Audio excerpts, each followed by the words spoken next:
Sa ngayon, may mga kaso tayong malapit ng hinog, ika nga, tapos na ang fact-finding, mahigit 8 kaso na ang natapos na ang fact-finding at mag-PI na kami. Itong linggong ito ipa-file. At karamihan itong mga kasong to ay sa congressman, mga congressman, contractors. At inaasahan namin na magtutuloy-tuloy na ang mga kasong ito. Kung baga, uminit na sa tag-init, di ba? Sinabi ko sa inyo noon, iinit. At sa tag-init, ngayon, uulan ng kaso. Uulan ng kaso. Yung baha, tingnan natin. Kasi yung flood control, problema talaga yun.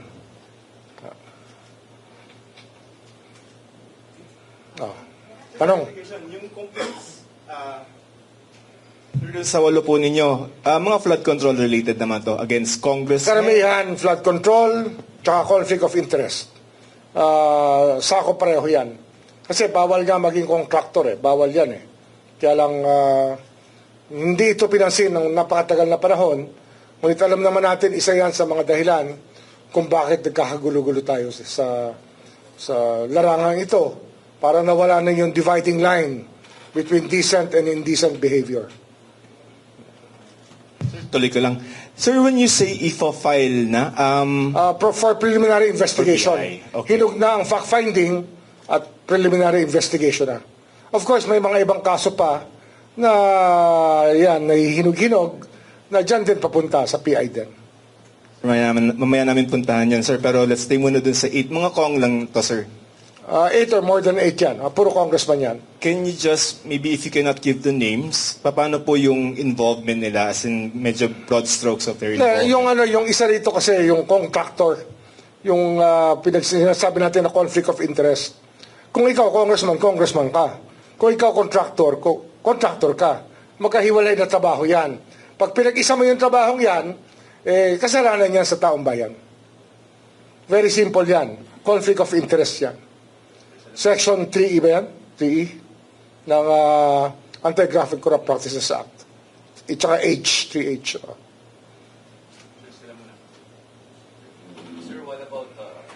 Sir, what about senators? Wala pa po. Meron din kami for PI at pa-file na yun this week. Meron din rin kaming baka resolutions within the week na ipa-file rin sa Korte sa Sandigan Bayan for that. Ilang senador po ba yan, sir? Ang iniisip namin dito, 2 o 3. Yan ang tinitingnan namin kung mahihinog na. Pero yung isa hinog na para i-file sa Sandigan Bayan. At least one, sir. Isa for PI. For PI. Okay, sir. Alam mo na. Malalaman nyo naman yan pagdating ng tamang oras.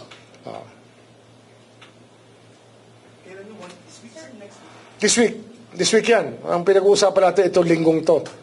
Iba pa yung next week. Iba yung trabaho this week. Iba yung trabaho next week. One senator this week. Baka dalawa. Senators? 2. Isang Sandigan, isang PI. Okay. Tama ba? Senator, okay. Baka dalawa pa. Dalawa lang. Isang Sandigan, isang PI. Isang preliminary investigation. Tapos, yung mga contractor, puro PI na yan, no? Puro PI. Pero although may isa pang contractor, baka i-file na namin sa Sandigan rin. Yun din. Po sa isang senador, ito po ba yung related sa flood control? Baka hindi. Ayan yung conflict of interest lang. Yung kaya more of plunder due to, alam nyo na yun. Sir, is it Senator Joel Villanueva for this week? For PI. For PI? Okay. And then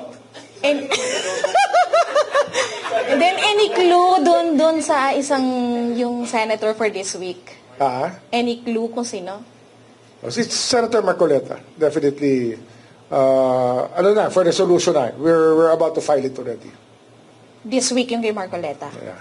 Okay.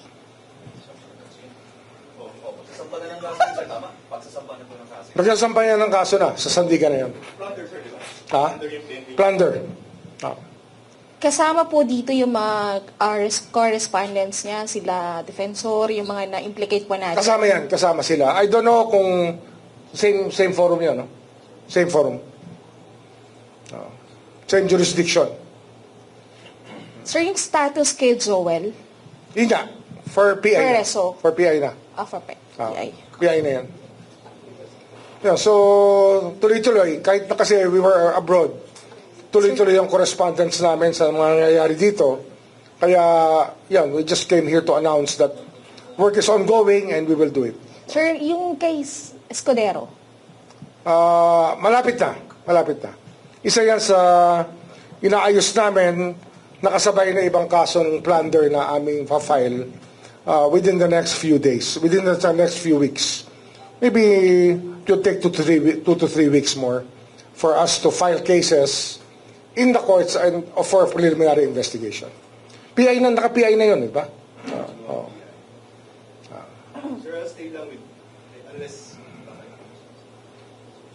I'll stay lang with the...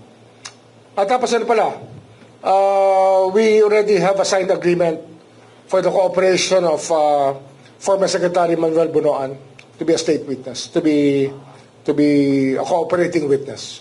We will discharge him we will ask the court to discharge him as a respondent so he can testify for us as a state witness.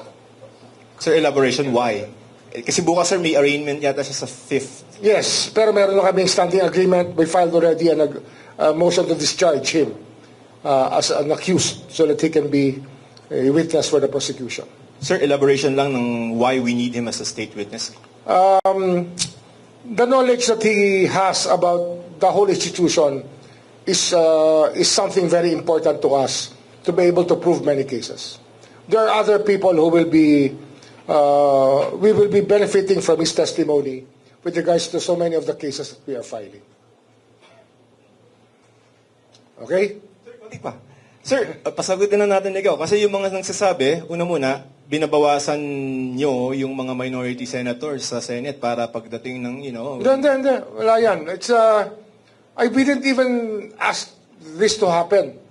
All the evidence came from, where. Diba? Hindi naman namin hiningi ito mangyari. Pero nangyari ito, dahil motu proprio, apparently the crime was committed in open knowledge of everybody. All of you are witness to the actuations of the guy, of what he has said in public. That of course, given the sworn statements that he has executed, will actually make a case for his being charged of plunder. Nag-file na rin po ba si Mike Defensor? Ang counter nila? Both? I think so. Sir, advance ko lang ng konti yung story. Kasi si Senator Chingoy has been suspended by the Senate as per order by the Sandigan. No? Yes. So the same thing is going to happen to Senator Marcoleta? Kasi plunder, sir? Yes. It will depend on the court, of course. Okay.